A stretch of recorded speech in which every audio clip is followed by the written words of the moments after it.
The following content is provided under a Creative Commons license. Your support will help MIT OpenCourseware continue to offer high-quality educational resources for free. To make a donation or to view additional materials from hundreds of MIT courses, visit MIT OpenCourseware at ocw.mit.edu. Okay, I want to spend a little bit of time today finishing up what we were saying last time about orthonormal expansions, just to essentially to get a better understanding of what it means to go from finite dimension to infinite dimension. For the most part, you can just ignore the question of being at an infinite dimensional space, and everything is pretty much the same as it is in finite dimensions, but there are a few things you have to be a little careful about. So let's suppose that we have a set of orthonormal vectors, like the Sinc vectors, for example, that we were using, or the Sinc functions that we were using to talk about the Fourier series. And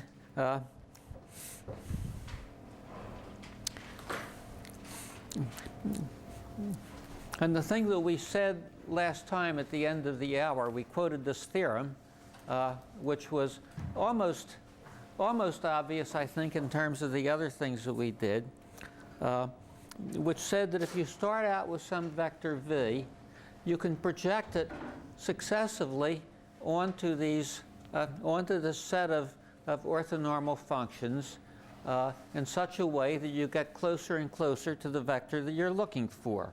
And the theorem that we had was that the projection on the whole space, which we call U, in fact, is the same as the limit of this sum of orthonormal functions as we take the limit adding more and more functions into this sum. So this was sort of the same kind of thing that we were doing when we were going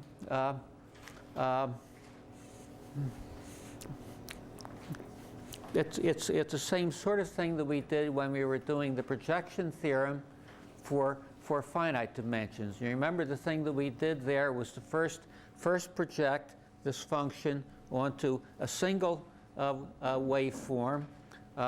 Then we found the part of the waveform that was orthogonal to the first waveform. That gave us our second waveform. And the thing that we're doing here which is sort of different, is we're starting out with the orthogonal sequence to start with. Okay.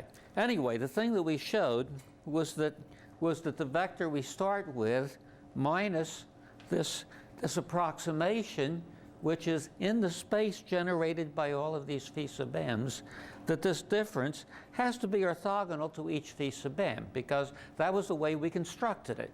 Okay? So this difference is, well, the limit goes to 0, but also the difference is orthogonal to each phi sub m. This is the thing which is new, which we didn't get from looking at the Fourier series. I mean, we could have gotten it from looking at the Fourier series, but this is the thing which is general for every orthonormal expansion in the world, not just the Fourier series, except all of them. Okay, and then we say that an inner product space has a countably infinite dimension if a countably infinite set of orthonormal vectors exist such that only the 0 vector is orthogonal to each of them. Okay, this comes back to one of the issues that we faced when we were going through the Fourier series. Namely, we showed all this nice stuff about which was really about approximating a waveform by the Fourier series. The thing that we never showed, and the thing which is messy and difficult, is that if you take a time-limited function and expand it in a Fourier series, how do you know that when you get all done, you're actually going to get the function back again? Okay, this is the part of it which we never talked about. We talked about how you generate all of the Fourier coefficients, and all of that was fine. And we showed that when you were all done, this representation function that you had was in fact orthogonal to the thing that was left over, but you never showed that the thing that was left over went to 0. Okay, and the thing this is saying is you don't have to worry about that too much, because the thing which is left over has to be orthogonal to everything you started with, and this sum here has to go to some limit. Okay, what is this limit in the case of the Fourier series? Suppose we start out with an arbitrary L2 function. We now try to expand that arbitrary L2 function in a Fourier series from minus t over 2 to plus t over 2. And we can do that. When we're all done, this series here is in fact going to be the part of the function which lies between minus t over 2 and plus t over 2. And this difference here, well, v minus u, the difference between the original vector and this representation vector is going to be this part of the function which lies outside of minus t over 2 to plus t over 2. Okay? So, so the next thing that we did then was to show that the truncated sinusoids and the Sinc-weighted sinusoids both in fact span L2. In other words, any function in L2, after you represent it in terms of that series, what you have left over has to be orthogonal. In other words, if you take this entire set of truncated sinusoids, every non-zero function is orthogonal to all of them.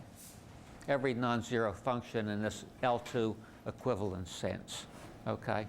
So in fact, the thing you get out of this is this part of looking at functions which we always ignored.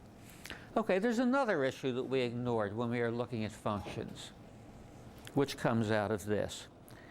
Since v, by assumption, is an L2 vector, okay, in other words, it's an L2 function aside from this L2 equivalent stuff, and phi sub m is an L2 vector also, this inner product has to be finite by the Schwarz inequality.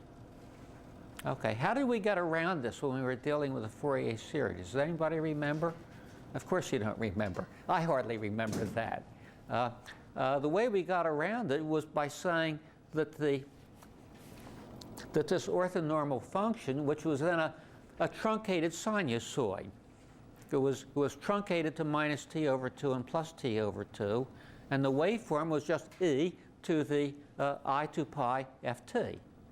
The magnitude of that function was always less than or equal to 1. Okay?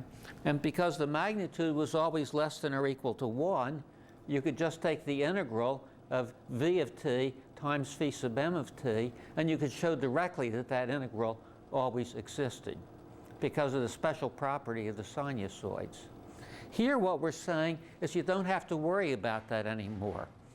You can use arbitrary L2 functions as the components of an L2 orthonormal expansion, and it still works. So every one of these things has to be finite also. So in fact, we're buying something out of this. At the end of the notes on lectures 8 to 10, you will notice something that I'm certainly not going to hold you responsible for. It's something called the Prolate spheroidal expansion. And it's just given there primarily as one more example of an orthonormal expansion. It's a very interesting orthonormal expansion because it has the property that if you start out asking how much energy can I concentrate within a fixed time interval and a fixed bandwidth interval, okay, which is one of the things which make this whole subject a little bit fishy and a whole and certainly very, very messy. If I start out with a time-limited function and go through the Fourier series, these truncated sinusoids spill their energy out of the band enormously. In fact, one of the problems at the end of lectures 8 to 10 in fact, carries you through the process of just how much energy you can have outside a band by using these truncated sinusoids. Because truncated sinusoids, when you look at them in a Fourier series, have a lot of energy outside of where it should be. So that this particular set of prolate spheroidal functions gives you the answer to the following question. I would like to find that function which is limited to minus t over 2 plus t over 2, which has the largest amount of energy, largest fraction of its energy, within the band minus w to plus w. What is that function? Well, that function happens to be this zero-order prolate spheroidal function. It's the nice property that it has. And it's a nice function which almost looks like a rectangular function, but it just trails off to 0. And then I say, okay, if I want to construct an orthonormal expansion, and I want to find another function which is orthogonal to that function and has the next biggest fraction of its energy inside of this strictly inside of this time limit, and as much of the energy within the frequency limit as possible, what's that next function? Okay, well, you solve that problem if you're very good at integral equations, and I certainly couldn't solve it, but anyway, it has been solved. I mean, physicists for a long time have worried about that particular kind of question because it comes up in physics all the time. If you time limit something and you take the Fourier integral, how can you also come as close to frequency limiting as possible? So this particular prolate spheroidal set of orthogonal functions, in fact, exactly solves the problem of how do you generate a set of orthonormal functions which, in fact, have as much energy as possible, both frequency limited and time limited. And what you find when you do that is when you take 2wt of them, at that point, the energy in these orthonormal functions, the part of it that's inside the band, really starts to cut off very, very sharply when w and t are large, so that in fact you get 2wt of these functions which have almost all of their energy in this band, and everything else has almost no energy in the band. So if you ever get interested in the question of how many waveforms really are there which are concentrated in time and frequency, that's the answer to the problem. And don't bother to read it now, but just remember that if you ever get interested in that problem, which I'm sure you will at some point or other, that's where the solution lies. And I hope I gave a reference to it there. I think I did. Okay. Anyway, we have these functions which span L2. And there's at least one other orthonormal expansion that we have, which is both time and frequency limited. And either at the end of today or at the beginning of Monday, we're going to find another particularly important sequence of orthonormal functions, which we actually use when we're transmitting data. Okay, so to give an example of what we were just talking about, the Fourier series functions span the space of functions over minus t over 2 to t over 2. And when normalized, these functions become 1 over the square root of t times what we started with before, namely a sinusoid truncated. Okay, before we were dealing with the orthogonal functions without the 1 over square root of t in it. If you want to make them orthonormal, you get this square root of 1 over t, because when you take the energy in this function, you get t.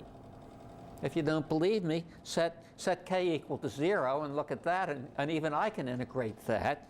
And when you integrate 1 from minus t over 2 to t over 2, you get 1.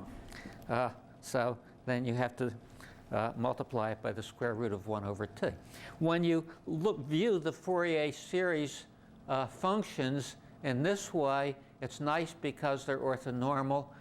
It's not nice because the square root of 1 over t appears every place. But the nice thing about it is that then when you expand in the Fourier series, you don't find this t anywhere. Namely, v is equal to the limit of these approximations, where the mth approximation is just the sum from minus m to m of alpha sub k. Phi sub k and alpha sub k is just this inner product. Okay, so again, you get something nicer by looking at these things in terms of vectors. You get nice statements about how these things converge, and you also get a very compact way of writing out what the expressions are. You also get something a little bit fishy, which a lot of people in the communication field, especially ones who do theoretical work, run into problems with. And the problem is the following. When you start dealing all the time with vectors and you forget about the underlying functions and the underlying integrals, you start to think that the subject is simpler than it really is, because you forget about all the limiting issues. And when you forget about all the limiting issues, it's fine almost all the time, but every once in a while you get trapped, and when you get trapped, you then have to go back behind all of the vector stuff, and you have to start looking at these integrals again, and it gets rather frustrating. So you ought to keep both of these things in mind. Okay. Let's go on. Let's get back from mathematics into worrying about the question of how do you send data over communication channels. And this is just a picture that we saw starting on day 1 of this course, which says the usual way of doing this is you start out with the source, you break the source down into binary data, and then you take the binary data and you transmit it over a channel. And this is the picture of what you get when you're trying to transmit binary data over a channel.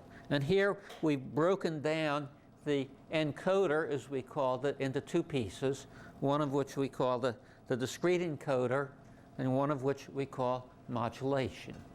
Now this is a little bit fishy also, because there are a lot of people who now talk about coded modulation, where it turns out to be nice to combine this discrete encoder with the modulation function. And when you actually build modern day full encoders, namely the whole thing from binary digits to what goes out on the channel, you very often combine these 2 functions together. What is it that allows people to do that? The fact that they first studied how to do it when they separate the problems into 2 separate problems. And when you separate the 2 problems, what we wind up with is binary digits coming in. You massage those binary digits strictly digitally, and what comes out is a sequence of symbols. And usually the sequence of symbols comes out at a slower rate than the binary digits come in. For example, if you take 2 binary digits and you convert them into 1 symbol from a symbol alphabet with force of size 4, then for every 2 in, you get 1 out. If you take 3 binary digits coming in, then you need a symbol alphabet of size 8 here. If you move down in rate from 4 binary digits to 1 symbol, then of course you need an alphabet of size 16. So the size of the alphabet here is going up exponentially as the rate advantage that you get is going down. We will talk about that more as we move on. You should sort of keep in mind that there's a strange relationship between size of alphabet and the rate at which you can transmit. As you try to transmit at higher and higher rates here, the size of your alphabet goes up exponentially with the rate gain that you get. In fact, when you look at Shannon's famous formula of how fast you can communicate on a channel, you find a logarithm of a signal-to-noise ratio of 1 plus a signal-to-noise ratio. When you look at that signal-to-noise ratio and you look at this alphabet size in here, you can almost see just from that why, in fact, that logarithm is in these capacity formulas. And we'll come back to talk about that again more later also. But anyway, what we're going to do at this point is to separate this into the problem of discrete encoding and modulation. And in modulation, you start out with some arbitrary alphabet of symbols. You turn that, the symbols in that alphabet into waveforms. You transmit the waveforms. You then get the symbol back, and then you put it into a digital encoder, which gets the binary digits back. Now, what order are we going to study these in? Well, we're going to study the modulation first, and we're not going to study this at all, essentially, except for a few very, very simple-minded examples. 6451, which is the course that follows after this, which might or might not be taught in the spring term. And incidentally, those of you who want it to be taught should send me an email saying you really need to take this next term for some reason or other, and because otherwise it will be given in spring of the following year instead of spring of this year. There's another side to that issue, which is a wireless course is going to be given in the spring of this year. And if you want to take the wireless course and postpone taking the coding course until the following year, then in fact it might be better to do the postponing job. I would recommend that those of you who are interested in wireless take the course now, because if you're looking for research problems in the communication area, wireless is probably the hottest area around and the area where the most interesting problems occur. So you have to make that trade-off. If you want to take both of the courses, great. Send me an email and say you want to take the coding course. But anyway, there will be very little coding in this course, very little discrete coding. And mostly we're going to look at simple ways of taking simple symbol sequences, turning them into waveforms, and then transmitting them on channels.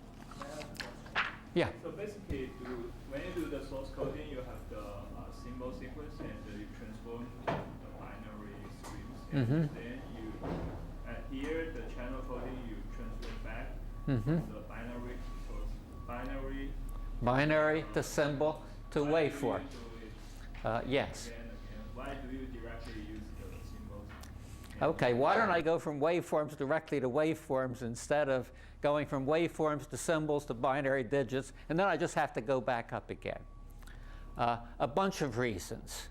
One of the reasons is that some of the stuff that you transmit is already digital to start with.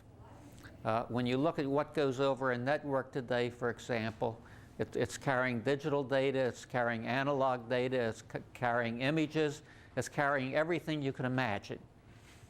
If you want to design a modulation system which goes directly from analog data to channel data, and you have 100 different kinds of analog source data, and you have 100 different kinds of channels, then you're going to have to build one encoder for every one of those hundreds, for every combination of source and channel.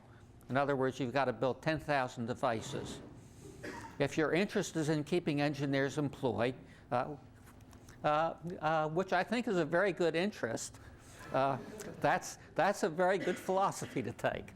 But unfortunately, most people who build communication equipment say we would really rather have just 200 different devices, 100 devices which turn all of these different sources into binary digits, and another 100 devices which turn the binary digits into something that can be transmitted over any channel you want to. I mean, this is just a general example of what people call layering. You want to turn systems into systems with a bunch of layers in them, where each layer is standardized in some way and only has to take care of a few particular functions. And in fact, that's what we're doing here also, because we're dealing with one layer which is doing discrete encoding, which in fact is sort of generating, for the most part, binary digits out of the discrete encoder, where as you go through all of this stuff and you come out with binary digits, some of which are wrong, you can do the decoding and get the correct binary digits out. If you look at an awful lot of coding theory, you will find out it doesn't pay any attention at all to what's going on in the channel. Lots of people who have studied coding all of their lives and decoding all of their lives live in this mathematical theory of abstract algebra, and they have no idea of what channels are. And they survive because of this layering principle. So if you want to employ engineers, it's nice to have layering also, because engineers don't have to know as much then. Of course, you people should know it all, so because then you can do anything, and you can be part of those very rare people who can put it all together. I was just at the 70th birthday party of Irwin Jacobs this past week. Irwin Jacobs is the CEO of Qualcomm, which is the company that started to build CDMA wireless systems. For a long time, these CDMA systems were thought of as probably better than TDMA and FDMA, but much more expensive. And eventually, we're in the situation where all the new systems being designed are all using CDMA. As a result of this, Irwin Jacobs is a very wealthy person. We went to a symphony Friday night out in San Diego, which was given specifically for him, partly because he'd just given $110 million to the San Diego Symphony. So you can figure from that that he's fairly wealthy. Well, the point of all of that is he started out as a faculty member here. He was one of the authors of Wozencraft and Jacobs, which is sort of the Bible of digital communication systems from the 60s, and people still use it. It's still an excellent book. And in doing that, he really learned the communication trade from soup to, I guess soup to nuts is the way we put it now. And he could do the whole thing. And because he could do the whole thing, because he understood coding, because he understood modulation, because he understood channels, this is why he could design systems that really work. I was talking to the chief technology officer out there, and the chief technology officer said his job was really very easy because Irwin did all of that himself. And he still does it. Okay, so it really makes sense to know something about all of these pieces if you want to become a billionaire, and if you want to become a billionaire without cheating. Now, many people become billionaires by cheating, and you've heard of many of them. But, well, anyway, enough of that. I mean, none of us really want to be billionaires anyway. I mean, there's nothing you can do with more than $1 billion, right? It's all wasted. Okay, let's move on. We've gotten rid of digital coding, saying we're not going to deal with that here. Let me take the PAM out of here because I don't want to even say what it is yet. If we take this box I called modulation before, which was one of the two main pieces of a channel encoder, we can break it down into two pieces. Namely, we're going to be layering things again. We start out with the symbol sequence, which is what comes out of the encoder, which is usually just a short sequence of binary digits. So the symbols can be thought of as 2 binary digits in a sequence, or 4 binary digits, or 6 tuples of binary digits, or what have you. And all of those are common. There's then a signal constellation that turns symbols into signals.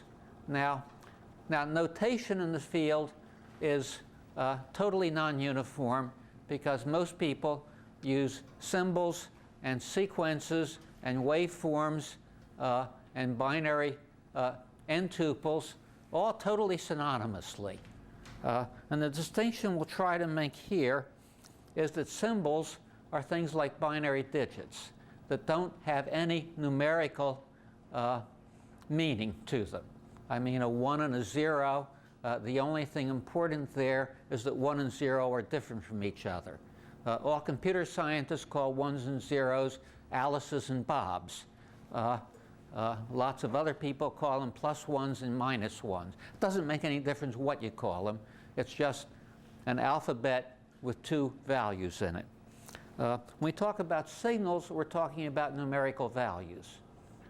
So in fact, you could have a signal constellation with 2 elements in it, where what you're doing is mapping 1 and 0 into +1 and -1. Now that's a pretty silly kind of situation, but it still has the value of saying you're turning things where there's just an alphabet of size 2 into something where you're saying these are numerical values, and you're interested in the difference between the numerical values, and the difference is measured in the ordinary way of measuring difference for numerical values. Or these can be vectors also, but vectors in an inner product space where, again, you have length and you have distance. So you have numerical values here. You don't have numerical values here. So we're going to talk about how you do this. And then, for the most part, we're going to define modulation as what happens when you go from the signal sequence to the waveform. You might realize that our notation is lousy here because I'm calling modulation this whole thing, and I'm also calling modulation just this thing. And I'm doing that because there doesn't seem to be any other reasonable word for either one of these things. So, and I'm going to later split this into 2 pieces also, but that will come later. So anyway, we're going from symbols to signals to waveforms, which might look remarkably similar to what we did with sources, but we just did it backwards with sources. We went from waveforms to signals to symbols there, and here we're doing the same thing. Okay, the modulator often converts a signal sequence to a baseband waveform, and then converts the baseband waveform to a passband waveform.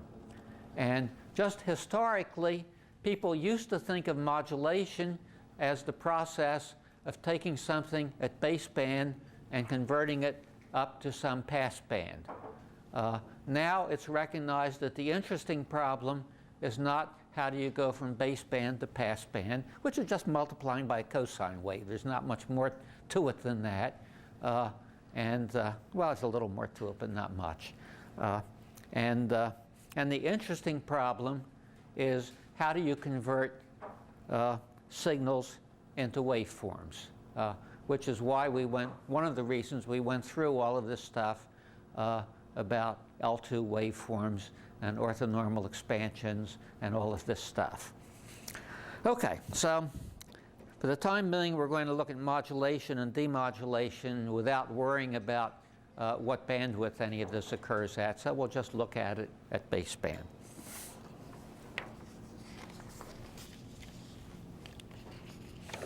Okay, so the simplest example of all of this, so simple that it almost looks like it's silly, is to map a sequence of binary digits into a sequence of signals from the constellation 1 and -1. Okay, so all you're doing there is mapping 0 into 1 and mapping 1 into -1. In other words, the 0 and 1 binary digits are mapped into 1 and -1. Why do you do it this way, which is a little confusing, mapping 0 into 1 instead of mapping 1 into 1? Well, primarily so you can look at multiplication of signals in the same way as you look at modulo 2 addition of binary digits. It just turns out to be a little more convenient that way, and it doesn't make a whole lot of difference. The point is we're going from 0 1s to signals which are 1 and -1. Okay, then the sequence of signals is mapped into a waveform, which is the sum of u of k times the sinc function t over capital T minus k. In other words, you're thinking of each one of these signals now. Think of it as being a sum of impulses, delayed impulses, and then think of taking a little sinc Sinc t over t hat and putting it around each one of those impulses. In other words, think of passing each of those impulses, which is weighted by one of these values, u sub k, into a linear filter whose response is sine of x over x. Okay? Anybody seen anything a little bit fishy about that? Have you ever built a filter whose response was sine x over x? It's hard to. What? It's hard to. It's hard to. Why? Because it's not causal. Because it's not causal, yes. Okay, we're going to talk about that more later today. Communication engineers hardly ever talk about causality. They hardly ever talk about whether something is realizable or not. And the reason, and I want to say this a number of times, is that one of the parts of any receiver is a timing recovery circuit. And what the timing recovery circuit does is it tries to figure out what the transmitter timing is in terms of what it's receiving. And when you're figuring out what the transmitter timing is in terms of what you're receiving, the most convenient way of doing that, if you're sending a pulse or something, you would like the receiver timing to peak up at the same time that the transmitter timing is peaking up in terms of the pulse. In other words, you want to get rid of the propagation delay and just ignore that. The receiver timing is going to be delayed from the transmitter timing exactly by the propagation delay.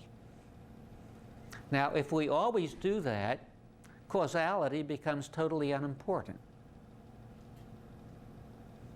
Now, one of the problems with the Sinc function is it starts at time minus infinity.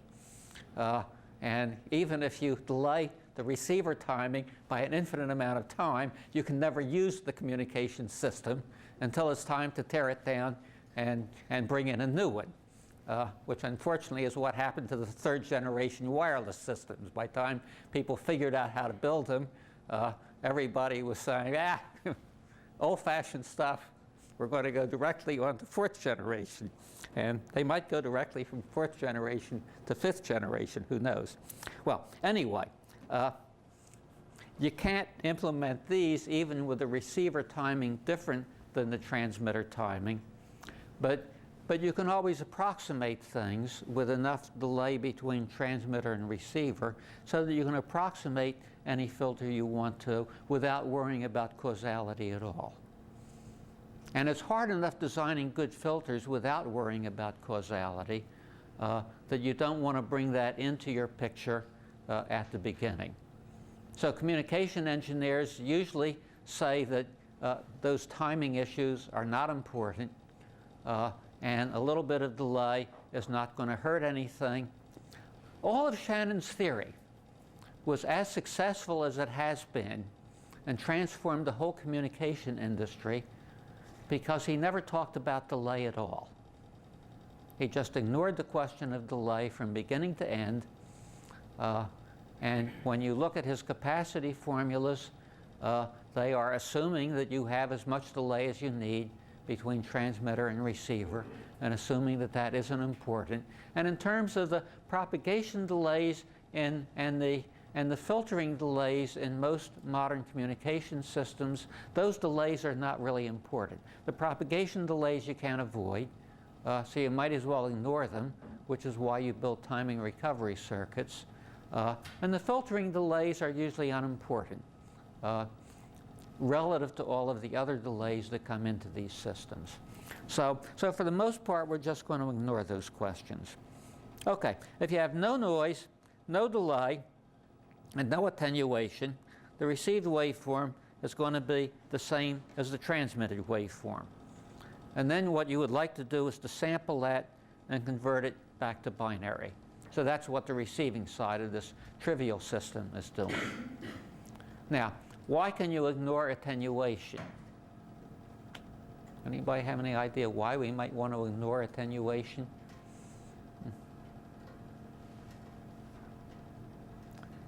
Well, it's like all of these other things. You don't ignore it, but the question you ask is, can I separate the issue of attenuation from the other issues that I want to look at now? In other words, can I layer this problem in such a way that we can deal with our problems one by one. And the problem of attenuation is something that communication engineers have had to deal with from day one. In dealing with it from day one, they have dealt with all of the different ways of losing power that you have, which includes attenuation in the actual medium between transmitter and receiver. It deals with the attenuation you get in the receiver by building filters and by all the other things you do there. When you get all done with that, there's only one thing that's important.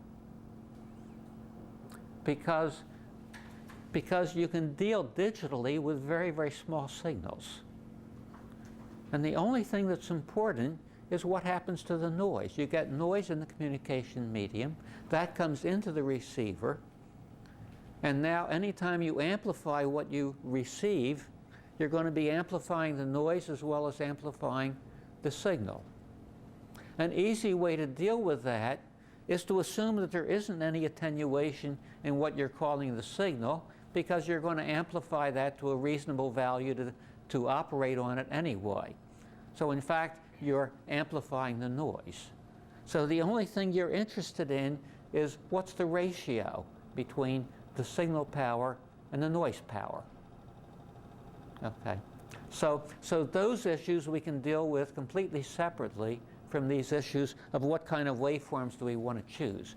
What should we choose in place of this Sinc function, which is impractical because it causes too much delay, and it's also hard to build the filters.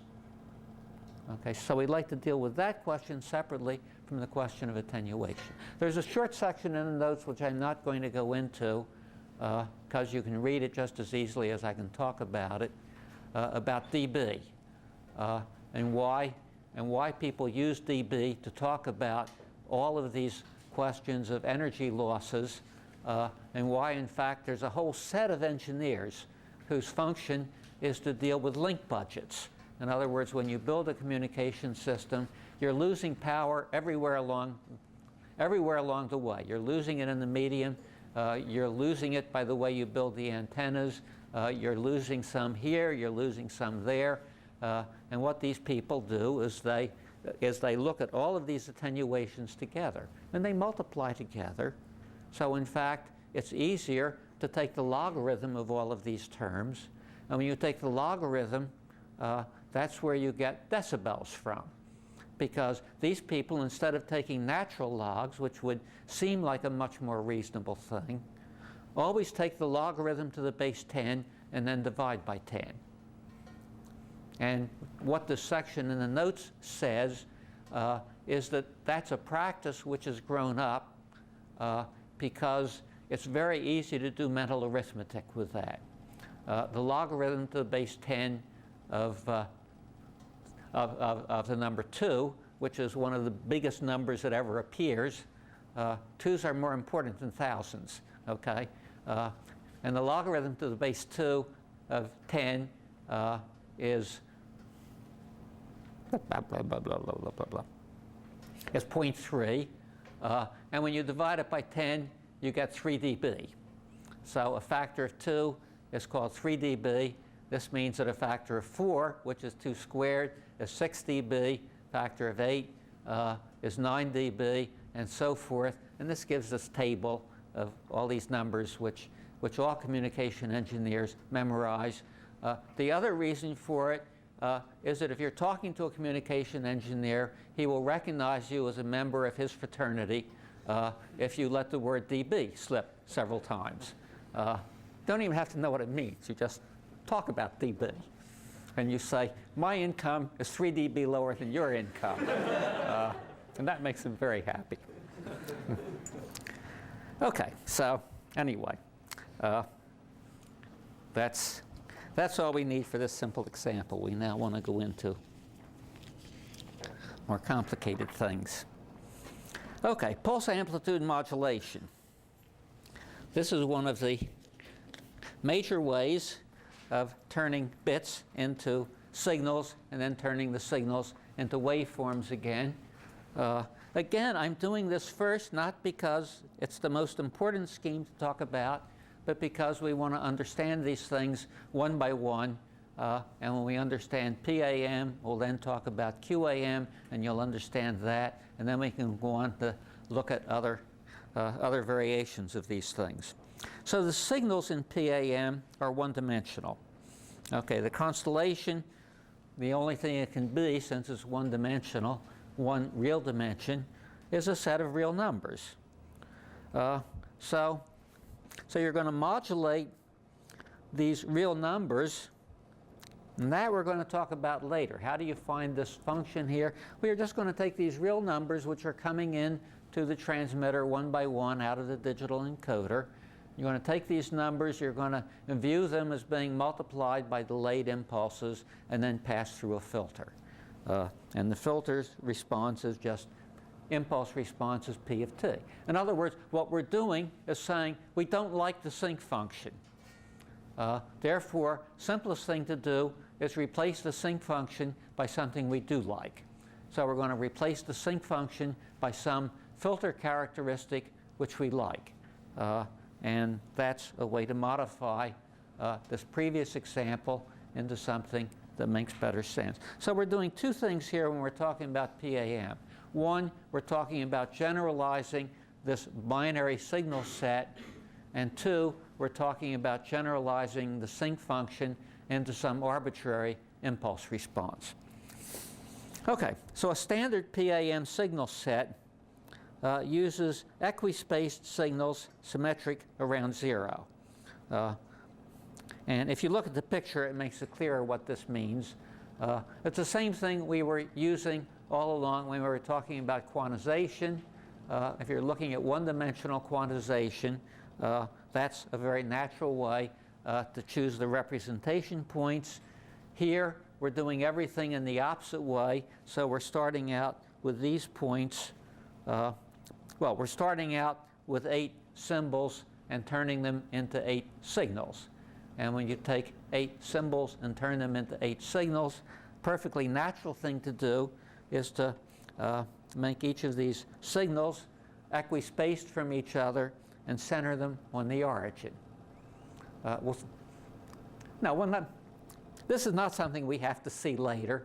I think you can see that if these symbols all are used with equal probability, and you're trying to reduce the amount of energy that the signals use, which will then go through into reducing the amount of energy in the waveforms that we're transmitting. It's nice to have them centered around 0, because if they have a mean, that mean is just going to contribute directly to the expected mean square value of the signal that you're using. So why not center it around 0? Later on, we will see many reasons for not centering it around 0. But for now, we're not going to worry about any of those, and we're going to center it around 0. Okay. And the other thing is, why do you want them to be equally spaced? Well, I'll talk about that in just a second. Anyway, the signal energy in these equally spaced signals, you can calculate it to be d squared times m squared minus 1 divided by 12. I think we sort of did this when we were worrying about quantization. There's a problem at the end of lectures 11 and 12, which guides you by the hand in how to calculate this. Or you can sit down and just calculate it by hand. It's not hard to do. But anyway, that's the mean square value of these signals if you assume that they're equiprobable. Now, if you take m to be 2 to the b, now what's b? b is the number of binary digits which come into the into the signal former when you produce one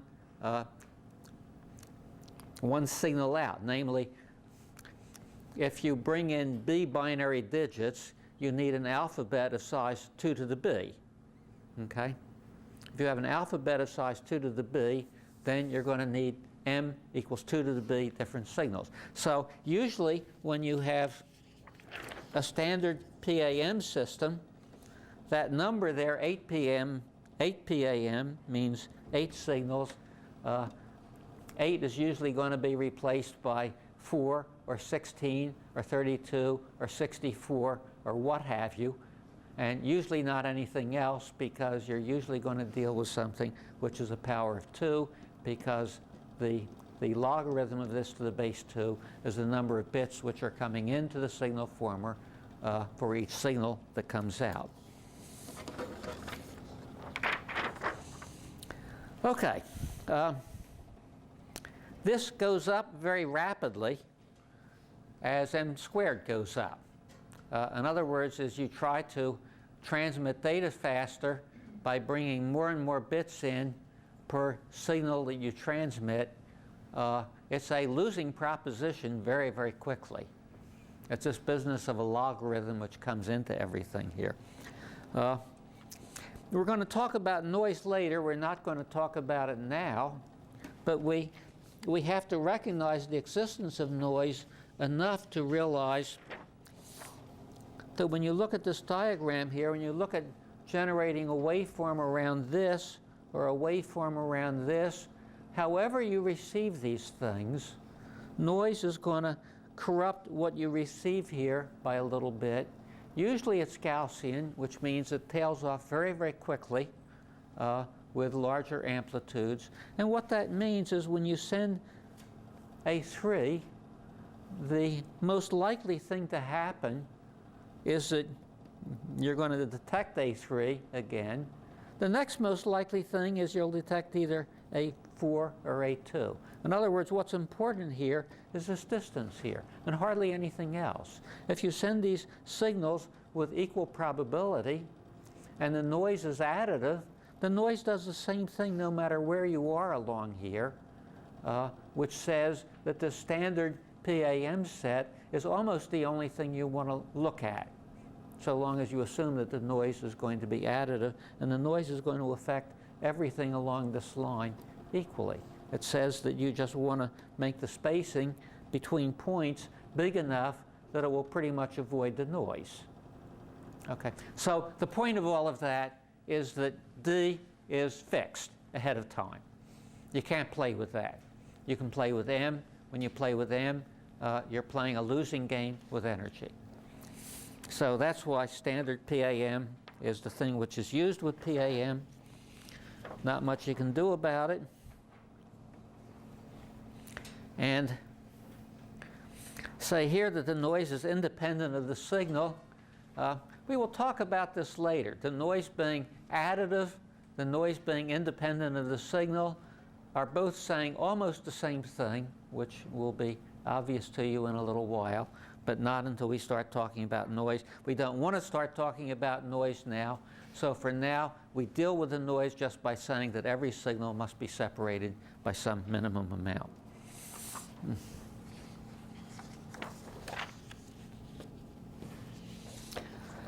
Okay, again, what we said about delay and attenuation, let me say it again because it's important enough that you have to understand it. You will, after you go through 2 or 3 problem sets, you will not understand it again because you'll get so used to viewing the received signal as the same as the transmitted signal that you'll forget the weirdness in that. I mean, people become accustomed to extraordinarily weird things very, very easily. And especially when you're taking a course and trying to get the problems done, you just take things which are totally ridiculous and accept them if it lets you get through the problem set. So I want to tell you right up front that there is some weirdness associated here. It is something you have to think about. After you think about it once, you then accept this as a layering decision. You ignore delay since the timing recovery locks the receiver clock to the transmitter clock plus the propagation delay. And in fact, it can lock the received clock to any place that it wants to lock it to. So we're going to lock it in such a way that the received signal looks like the transmitted signal. And the attenuation is really part of the link budget. we can separate that from all the things we're going to do. I mean, you know, if we don't separate that, you have to go into antenna design and all this other stuff. And who wants to do that? I mean, we have enough to do in this course. It's pretty full anyway. So we're just going to scale the signal and noise together, and that's a separate issue. Okay, so now we want to look at the thing which is called PAM modulation. In other words, in this one slide, we separated the question of choosing the signal constellation, which we've now solved by saying we want to use signals that are equally spaced. So that's an easy one, from the question of how do you choose the filter.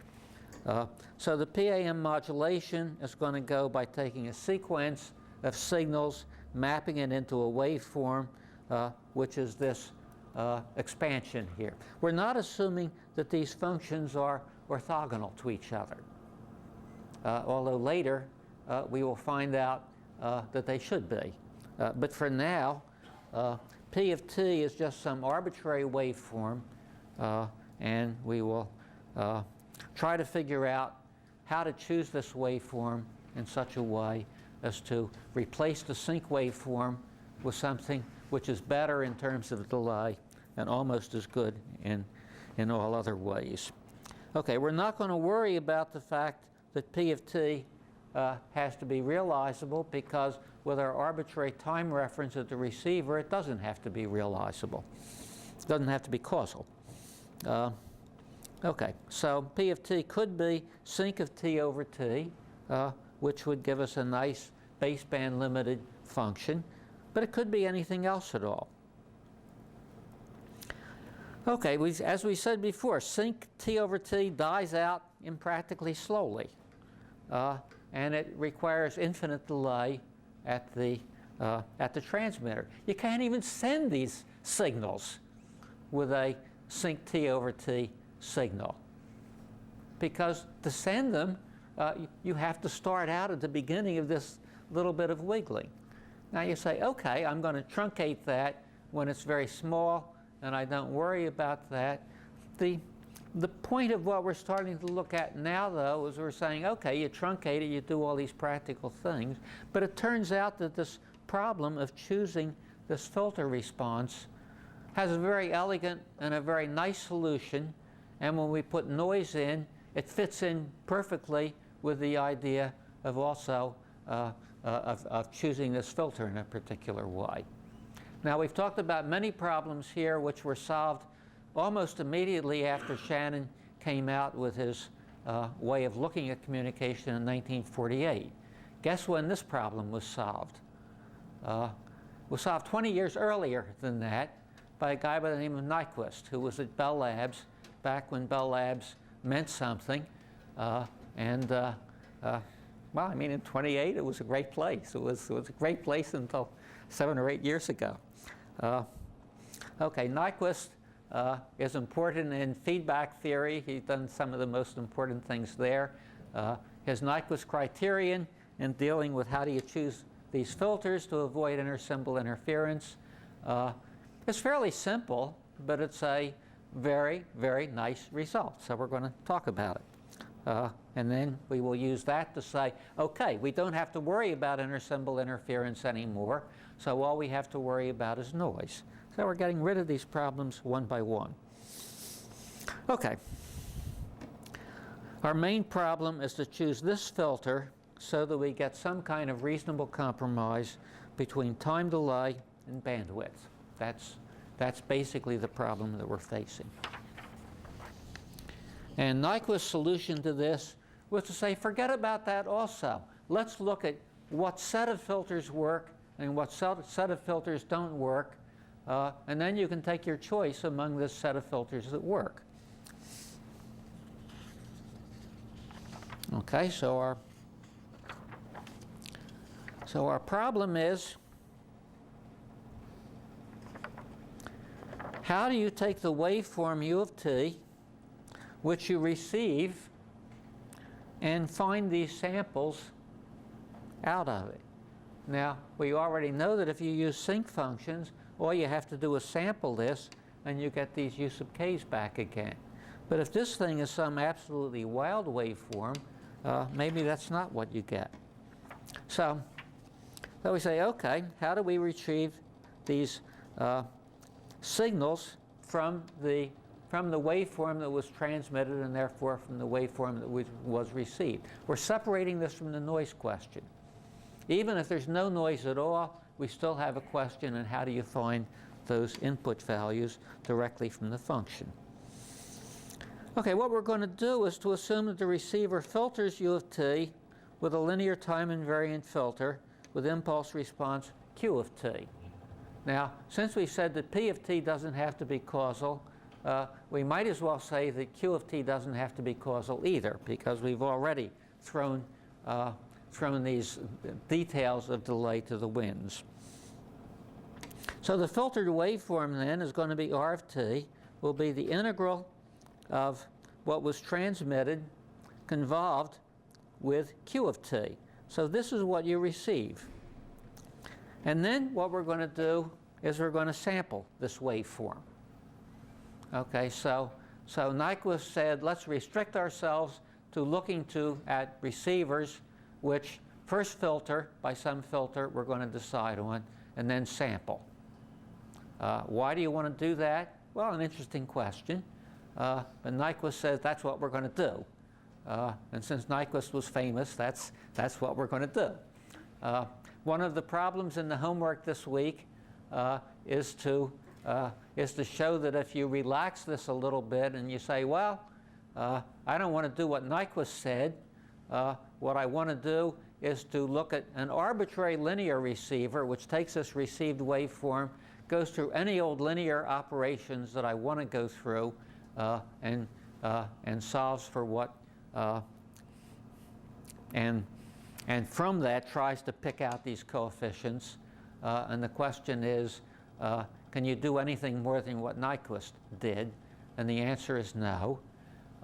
If you look at it in another way, you will find that, in fact, if you know what the signal constellation is, you can look at nonlinear receivers, which in the absence of noise will let you pick out these coefficients in a much broader context than what Nyquist said.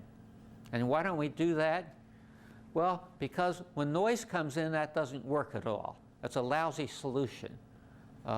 So what we're going to do is say, okay, Mr. Nyquist, we'll play your silly game. We will have this filter at the transmitter. We'll have this filter at the receiver. We'll have the sampler, and we'll look at what conditions we need in order to make the whole thing work.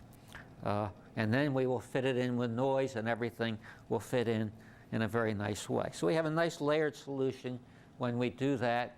And we will find, I mean, Nyquist had some of Shannon's genes in him, I think, because what we find when we're all finished with this is that by being able to receive these coefficients perfectly, which we'll refer to as avoiding intersymbol interference, it doesn't hurt us at all as far as taking care of the noise. In other words, you can have your cake and you can eat it too, as far as intersymbol interference and noise is concerned. Okay, so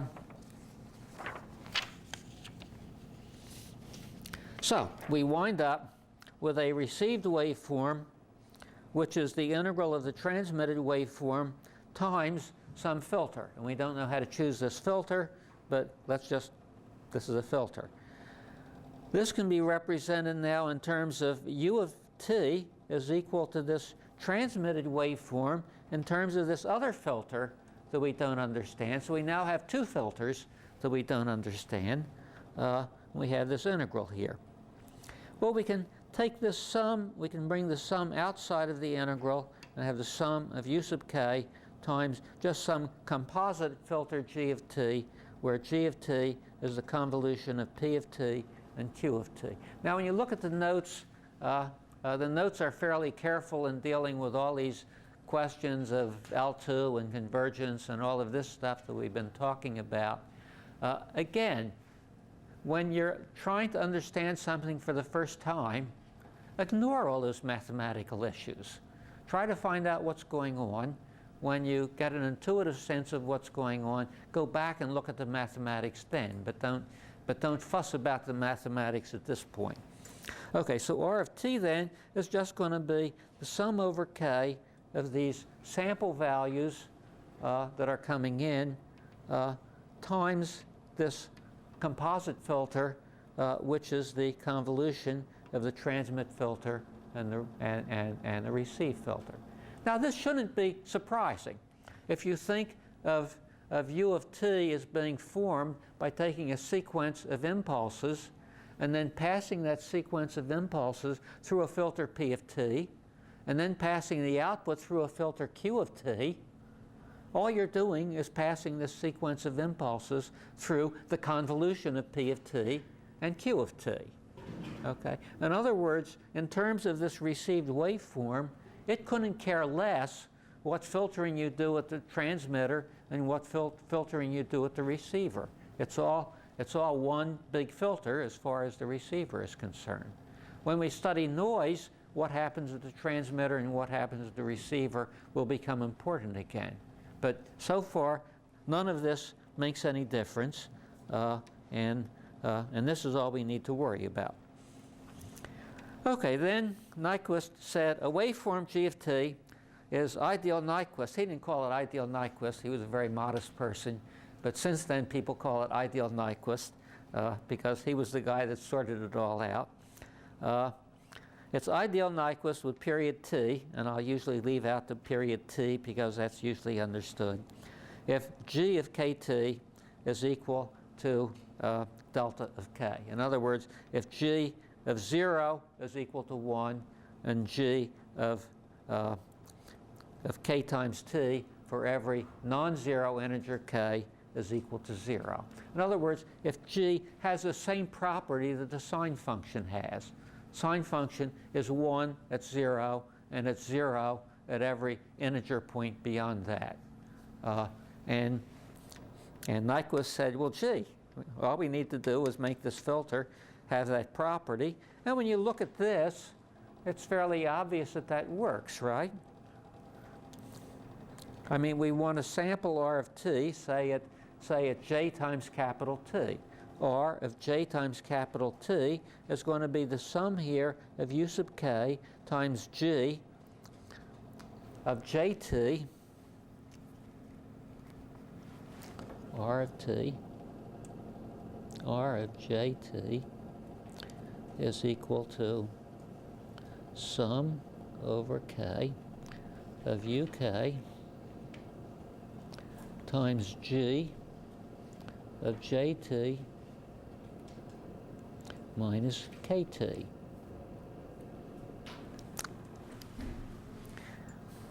If the waveform is ideal Nyquist, then this quantity is 0 for all integer k, except when k is equal to j. So this is just equal to u sub j. And conversely, if this waveform is not ideal Nyquist, you have the problem that you can pick two values, u sub k and u sub j, in such a way that they interfere with each other. Okay? In other words, that they add up at some sample point to the wrong value. One of them is going to come in and clobber the other. Okay? So this is a necessary and sufficient condition for avoiding intersymbol interference, so long as you're not smart enough to look at what those actual values are. In other words, so long as you're only going to use a linear receiver, which is what that amounts to. Okay, while ignoring noise, R of t is determined by g of t. P of t and q of t are otherwise irrelevant. That's what we said. We said this. If g of t is ideal Nyquist, then R of kt equals u of k for all k and z. If g of t is not ideal Nyquist, then R of kt unequal to uk for some k and some choice of the sequence. Okay. Now, so far there's no big deal here. I mean, this is pretty easy to figure out. You don't need rocket science to say, once I pose the problem this way, which is where part of Nyquist's genius came from, The hard thing is always to pose the right problem. It's not to solve it. Those of you who want to do PhD theses, believe me, 80% of the problem is finding the problem, 20% of the problem is doing it. If you do a really outstanding thesis, 99% of it is finding the problem, and 1% of it is doing it. So, now I believe that. I'm not exaggerating. Okay. An ideal Nyquist G of t implies that no intersymbol interference occurs at the above receiver. In other words, you have a receiver that actually works. We're going to see that choosing G of t to be ideal Nyquist fits in nicely when looking at the real problem, which is coping with both noise and intersymbol interference. And we've also seen that if G of t is Sinc of t over capital T, that works. It has no intersymbol interference because that's 1 at t equals 0, and it's 0 at every other sample point. We don't like that because it has too much delay. If we want to make G of t strictly baseband limited to 1 over 2t, then this turns out to be the only solution, and we'll see that in a little while. In other words, if you want to do something which has better delay characteristics than the Sinc function, your only way of doing it is spilling out into slightly higher frequencies. So what Nyquist really wanted to find out, although you won't find that out by reading his paper because it's all this nice mathematical proof, is how much do you have to expand the bandwidth in order to get nice delay things which do the same thing.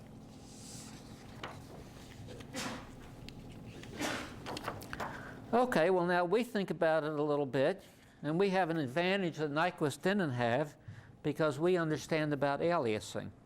Nyquist didn't understand about aliasing. Aliasing hadn't been done at that time. It was probably done as a result of what Nyquist had done.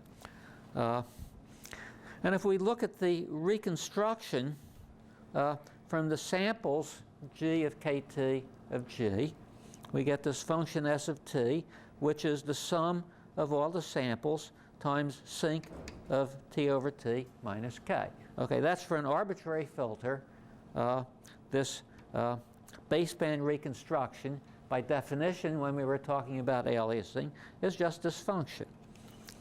We've said that G of t is ideal Nyquist if and only if S of t is equal to Sinc of t over capital T. Why is that? Okay, you look at this function here. You look at S of 0, and what do you get? You get the sum of G of kt times Sinc of t over t minus k. If we have an ideal Nyquist filter, then all of these terms are 0 except when k is equal to 0.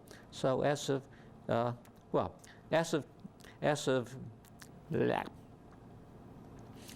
t in general, if you have a ideal Nyquist filter, you only have one term in here, so S of t is just equal to Sinc of t over t, because all those other terms go away. Okay, if we take the Fourier transform of S of t equals Sinc t over capital T, the Fourier transform as S tilde of f is equal to t times the rectangle function of f times t. Okay, a Sinc function, a Fourier transform is a rectangle.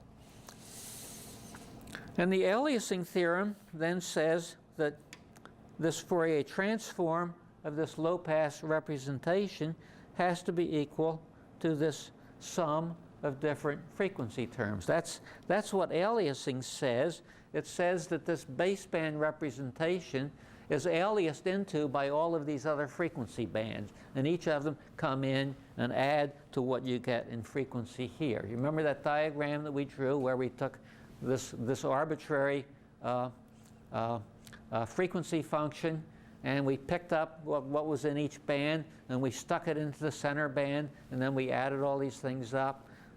That's what the aliasing thing says. So it says that G of t is ideal Nyquist if and only if this sum is equal to that.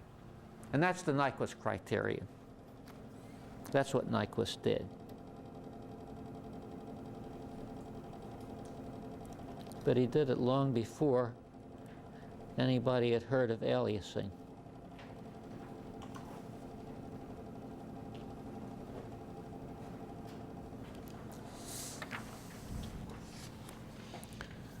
Okay, there's a slightly easier way to look at this aliasing criterion, which now becomes the Nyquist criterion, when what you're interested in is a waveform g of t, which is almost band limited, but not quite.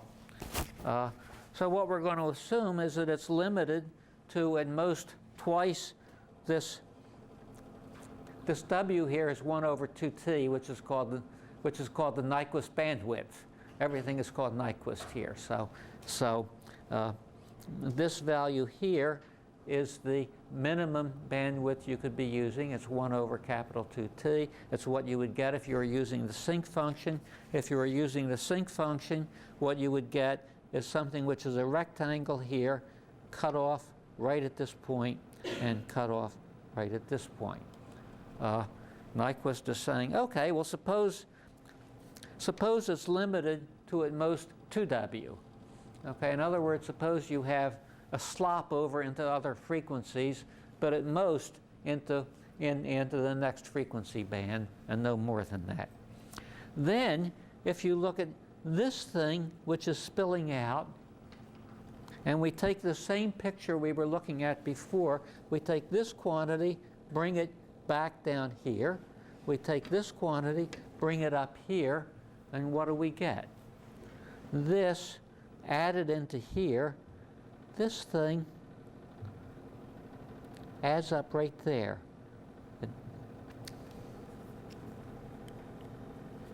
In other words, we take, well, let's take this one here. This thing here gets translated over to here and added to this. Okay, this is assuming that g hat of f is real, and we're ignoring the complex part of it. So this gets added to this. This is just enough to turn this into something which goes across here and down here. Oops, down here. My figure is not perfect. But anyway, when you add this to this, you get this ideal rectangular shape. What this is saying in terms of just this upper sideband here, this is going to be the same as this from symmetry. So it's saying if you take what's on the positive side of W and you rotate it around this way, you rotate it around up here, if it's just enough to fill that in, then you've satisfied the Nyquist criterion. In other words, you want band edge symmetry here. You want this to be symmetrical to this in that rotated 180 degrees sense. So it says that anything which has this band edge symmetry condition satisfies the property of no inter-symbol interference. So this makes the problem easy for us. It says we would like to have a rectangular function. That has too much delay because in particular the inverse Fourier transform of that, because we have a discontinuity, can drop off at most as 1 over t, which is pretty slow. We've gotten rid of the discontinuity. We've also gotten rid of the slope discontinuity, the way I drew the figure here. And therefore, we can wind up with a function which decays as 1 over t cubed, which is a whole lot better than 1 over t. Okay? And, excuse me for going a little over, but the things people build in practice usually have something called a raised cosine filter, which is this messy expression here for the frequency response, but it really isn't that bad. In fact, it's just what this is, okay? This frequency response is t over most of the frequency interval, up to 1 over 2t. It's t times a raised cosine over this part of the frequency band here, t times cosine squared, and the cosine squared just raises things up to be averaged out at 1/2, and it's 0 everywhere else. So what you're doing here in that formula is simply making things t up to here, making it a raised cosine here,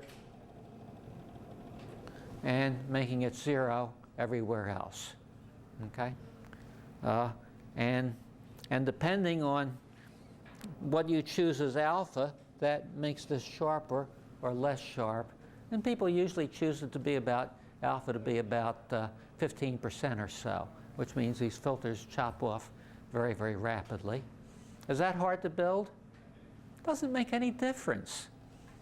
I mean, these days, anything which you can figure out how to compute, you can put it on a little chip and it costs nothing if you make enough of them. So you want a raised cosine filter which cuts off at 15%, fine. Somebody spends a year designing it and then you cookie cut it forever after. So it doesn't cost anything. Well, G of t also has an inverse transform which we won't worry about. Okay.